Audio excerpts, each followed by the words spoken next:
into a conversation about comprehensive sex ed. What I am talking about is when I go into this classroom and I'm teaching kids, I'm not going to just teach kids material that is heteronormative. Out of curiosity, it sounds like what you're saying is you want to be able to introduce all ways of life. Like these are the people that you will encounter with throughout life. That is what I'm arguing, yes. So would it be okay to include a book with a man having a relationship with a 12-year-old in that book? I know it's extreme. No, hold on, but just hear me out. Because now you're equivocating gay people to pedophiles. No. And we start off with a pedophile comparison. This video is an excerpt from a conversation between liberal teachers and conservative parents. The topic of gay education and sexual education came up. The teachers talked about how we need scientific standards to be taught in school so that our students can be safe. Meanwhile, the conservative parents talked about how they have a right as parents to teach these difficult topics to their children. So, how did we get here?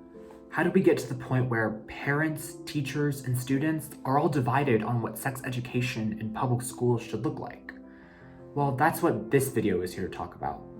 We're going to go over the history of sexual education in the United States. But overall, the story is quite simple. It is a story about activism. And this activism has two sides. On one side are liberal educators and parents. On the other are right-wing Christians. Both sides hold very deep beliefs, but all of this begins with the first push for sexual standards, which began in the early 1900s. As early as 1912, organizations like the Public Health Service began speaking out in favor of sex education. Through the 1960s, the American Medical Association, the Public Health Service, the American Health Association of Public Schools all spoke out in favor of sex education.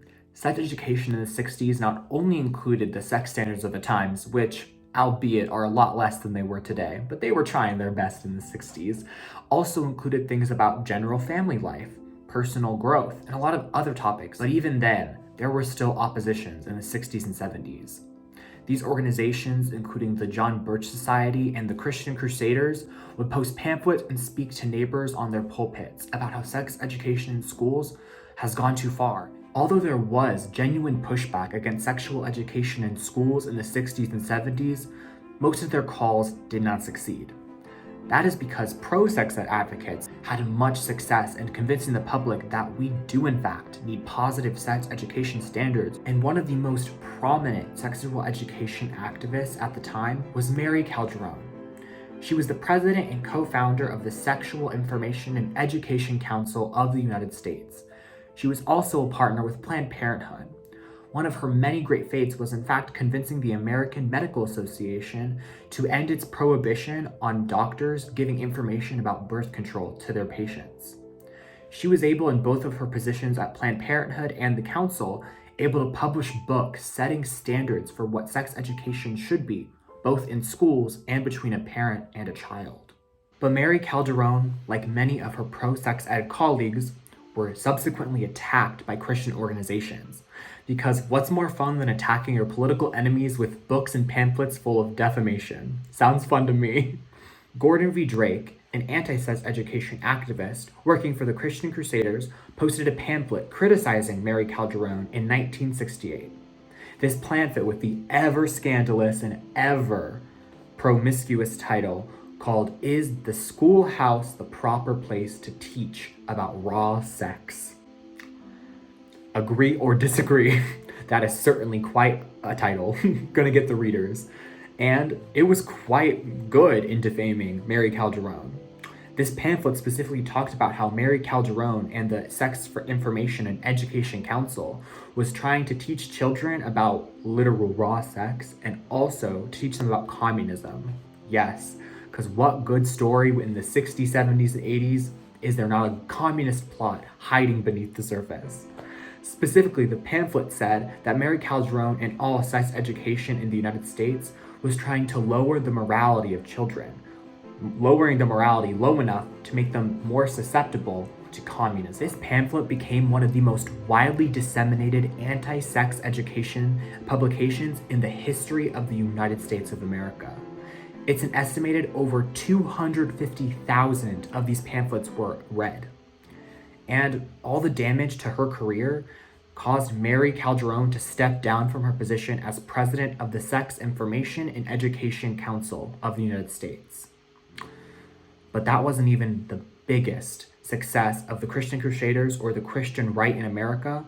For the 80s and 90s to come would bring along with it the AIDS epidemic. The AIDS epidemic is one of the worst epidemics in global and in United States history. Over 700,000 Americans lost their lives to AIDS, most of which were either gay men or transgender women. So of course, mysterious sexually transmitted disease targeting particularly LGBT people, it was the perfect target for the Christian right. And using AIDS as their cover, they were able to push the idea that outside of marriage, sex was not good. And therefore, they were able to fearmonger enough people to push politicians to do just that. In the 1996 Welfare Reform Act, the federal government gave states millions of dollars to enforce abstinence-only education programs. And states couldn't go without this precious federal money, and so most states either completely eliminated their sex education standards or gave in and instead focused on abstinence-only programs. And this still affects us today. Most schools in the United States either A, don't have any sex education, or B, have abstinence-focused education, while a minority of schools have scientifically proven standards of safer sex education. Of the 50 states, only 24 have any mandates that sexual education has to be in their schools. The majority, 26, have no standards, and it is left up to each individual school. Federally, the only thing that's really been done is the Obama administration did fund some research into sex education, but they didn't really pass any reforms that overall changed sex education implementation across the United States. The Trump administration did not do that either, and the Biden administration has not made it a focus of their administration either. Study after study by the American Medical Association, by the National Health Institute, by GLAAD, by multiple institutions have shown over and over again that sex education rooted in safer sex standards, not abstinence, is what lowers STIs and STDs from spreading in teenage communities, lowers teenage pregnancy, lowers sexual assault, and overall lowers sexual activity in teenagers, which is kind of ironic because that's all the Christian right wants. Less sex. A lack of sex education harms all Americans, but it does harm some youth groups more than it does others. For example, poor students. They're more likely to grow up in poor school districts that are not going to be able to fund comprehensive sex education, and by the fact of them just living in poor neighborhoods, they're at a higher risk of STDs and teenage pregnancy. Also, LGBT students. They are extremely unlikely to have any, abstinence or not, sex education that actually talks about them. According to a study by Glenn, only 7% of LGBT students received any, not necessarily good, just any education about themselves in sex education classes. This is horrible because LGBT people, more so than heterosexual and cisgendered people, are likely to get STIs, STDs, and suffer from sexual assault. And also cis women, they are also disproportionately affected by unsafe sex practices because if they do get pregnant, they are disproportionately affected than their male partners. This is because women not only have to take on the physical process of giving birth by themselves, they also often take the emotional and financial responsibility of the children. If things keep going the way they are, then so will the statistics. Teenage pregnancy will continue.